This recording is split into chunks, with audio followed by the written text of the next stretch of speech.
अस्सलामु अलैकुम वरहमतुल्लाहि वबरकातुहू। अज़ीज़ान मिल्लत इस्लामिया, आप तमाम उम्मती को मुफस्सल की तरफ से सलाम अर्ज़ है। घर में बैठी पर्दा नशीन इज्जतदार माँ और बहनों को मुफस्सल की तरफ से सलाम अर्ज़ है। बहरहाल बहर के अल्लाह से उम्मीद है आप लोग खैरियत से होंगे, अल्लाह की हिफाजत में होंगे।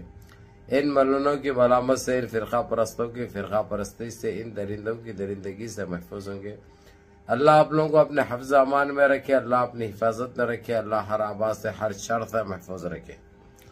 बहरहाल मेरे अजीज दोस्तों, मेरे भाइयों, देश के हालात से भी आप लोग वाकिफ है और देश के बाहर के हालात से भी आप लोग बच्चा वाकिफ है। लेकिन ये आपका भाई देश से ही जुड़ी वो गर्म खबर सुनाऊंगा जो कि हम पहले से बोलते हुए आए। ये बिश्नोई का काम नहीं है, कोई तीसरे का काम है, जबकि ये पुलिस भी नहीं सुलझा सकी अभी तक कि ये किसका है। अब बिश्नोई खुद जेल से बैठकर एक वीडियो अपलोड करके बोल दिया साफ अल्फाजों में, मेरे को किसी से कोई लेना देना नहीं है। यहाँ तक कि जो बाबा सिद्दीकी के ऊपर जो गोलियां चलाए गए, जो कत्ल किया गया, जो उनको शहीद किया गया, ये मेरा या मेरी कोई आदमी का काम नहीं है। ये सिर्फ मेरे खांधे पे रखकर चला रहे हैं। ये एक बकवास है, मेरे को कोई चीज से लेना देना नहीं है। मैं अपनी जिंदगी, अपनी सजा, अपने गुनाहों की सजा मैं यहाँ पे भुगत रहा हूँ और गुनाहों से मैं तौबा कर रहा हूँ, गुनाहों से मैं पनाह मांग रहा हूँ। यानी ये एक ऐसी बात है मेरे अजीज दोस्तों, मेरे भाइयों, ये हम कब से कहते हुए आ रहे हैं आप लोगों को कि ये बिश्नोई को हीरो बना रहे हैं ये लोग, जबकि बिश्नोई लोग का जो है सो इन चीजों से कोई वो नहीं है। जबकि ये फैमिली बहुत अच्छी फैमिली है, बहुत ईमानदार फैमिली है। हालांकि ये लोग कोई बड़ी तादाद नहीं है, छोटी सी तादाद है, लेकिन इज्जत की जिंदगी ये लोग गुजारते हैं। हाँ, ये अलग बात है, ये भी उसने एक्सेप्ट किया कि वो टाइम पर इसने बोला था कि आके वो टेम्पल में माफी मांगो, ये बोला था। लेकिन ये बाबा सिद्दीकी से उसके बाद ये दूसरा जो उसको फिर एक धमकी जो मिली, उसके बाद फिर एक धमकी मिली, ये एक खेल खेला जा रहा है जो मेरे को बदनाम कर रहे हैं। ये साफ अल्फाजों में बिश्नोई ने बता दिया।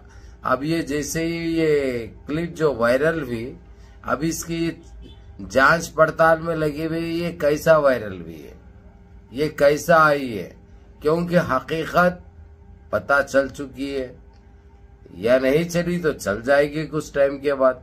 लेकिन जिस तरीके से जो उसके ऊपर रख के जो गंद मचाए थे ये लोग, उनका पर्दा फाश होने के बिल्कुल करीब है, क्योंकि ये लोग गलती करेंगे तो इनको बेनकाब होना है। अब इसके पीछे एक चीज साबित होने जा रही है। अब पता ये करना है कि बाबा सिद्दीकी को किसने मरवाया और क्यों मरवाया, इसकी वजह क्या थी और किसको फायदा पहुंचने वाला है, ये चीज जानना बहुत जरूरी है। तो मेरे अजीज दोस्तों, मेरे भाइयों, मेरी माँ और बहनों, ये आपका भाई किसी तरीके से बोलते हुए आया, एक टाइम से बोलते हुए आया कि ये कोई बिश्नोई का काम नहीं है, ये वो तो जेल में बैठे हुआ है, वो अपनी सजा काट रहा है, लेकिन उसको जेल में बिठाकर इतना बड़ा बड़ा बात करते गए ये लोग, ऐसे चीजें पैदा कर दिए जो कि उसको और एक बहुत बड़े मुजरिम के वैसा, बहुत बड़े कातिल के वैसा पेश करने की कोशिश करे ये लोग। थोड़े दिन तो दबा के ये चला भी, लेकिन हम वो टाइम से बोलते हुए आए, ये कोई बिश्नोई का काम नहीं है, ये काम कोई तीसरे का है जो इसको बदनाम किया जा रहा है, इसके खांधे पे रखकर गेम कर रहे। ये कोई जिम्मेदार लोग हो सकते हैं। अब मैं वो पर्दाफाश करने के मूड में नहीं हूँ।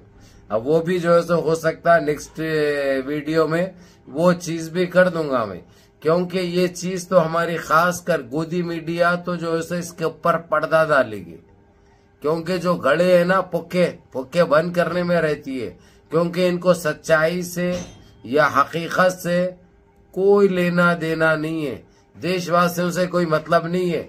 इनको जो समझ में आता है, जो बेहतर दिखता है, और इनके लिए इनको जिस काम के पैसे दिए जाते हैं, पैसा जो दिया जाता है वही काम करते हैं ये लोग। इनको कोई देशवासी से या देश से मतलब नहीं है।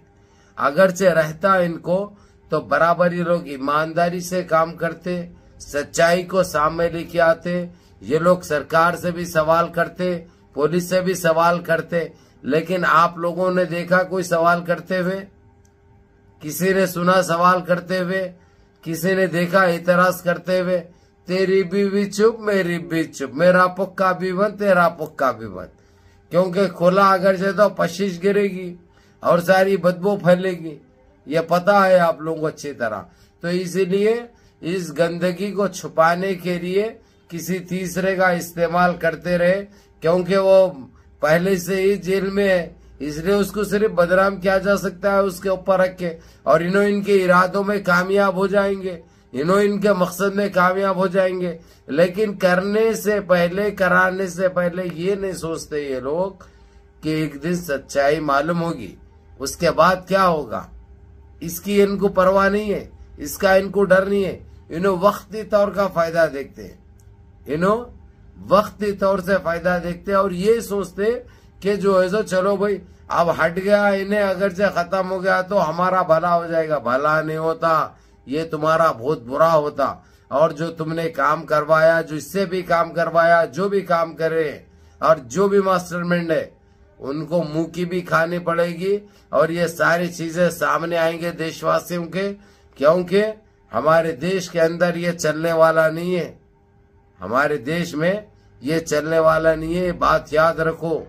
और जिस तरीके से तुमने जो गंद मचाई, एक सीधे साधे एक शरीफ आदमी की जान जो ली है तुमने, इसके पीछे क्या मकसद रहा तुम्हारा, क्या मतलब रहा तुम्हारा, क्या फायदा था तुम्हारा, ये बहुत जल्द सामने आ जाएगा।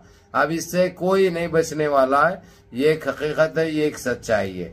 भला इन्हों और कितना भी दबा लो और कितना भी छुपा लो, ज्यादा टाइम तक छुपने वाला नहीं है, ज्यादा टाइम तक ये दबने वाला नहीं है। बहरहाल मेरे अजीज दोस्तों, मेरे भाइयों, जो भी चाहने वाले हैं बाबा सिद्दीकी को, उन सबको बहुत बहुत मुबारक हो, क्योंकि ये आपका भाई जिस तरीके से बता रहा था, बोल रहा था, वो चीज अब सामने आ चुकी है। क्योंकि इसीलिए बोलते हैं कि लगे रहो अबू फैसल के साथ, क्योंकि सच्ची खबरें सिर्फ हमारे जरिए मिलती और इनके पर्देफाश सिर्फ हम ही कर सकते, क्योंकि वो होना पड़ता, हिम्मत होना पड़ता। मेरे अजीज दोस्तों, मेरे भाइयों, मेरी माँ और बहनों, बहरहाल मुनज़्ज़म रहिए, मुत्तहिद रहिए, अपनी सफ़ों में इत्तेहाद बरकरार रखिए, नमाजों की पाबंदी करिए, माँ बाप की खिदमत करिए, बड़ों के अहकाम पे अमल करिए। और इस बात का तबसरा इंशाअल्लाह ताला अगली वीडियो में होगा। जैसे ही ये जानकारी मिलेगी, सबसे पहले आपका ये भाई बताएगा कि इसके पीछे किसका हाथ था, कौन दोषी है, ये पता चलेगा मास्टरमाइंड का। अस्सलाम वालेकुम।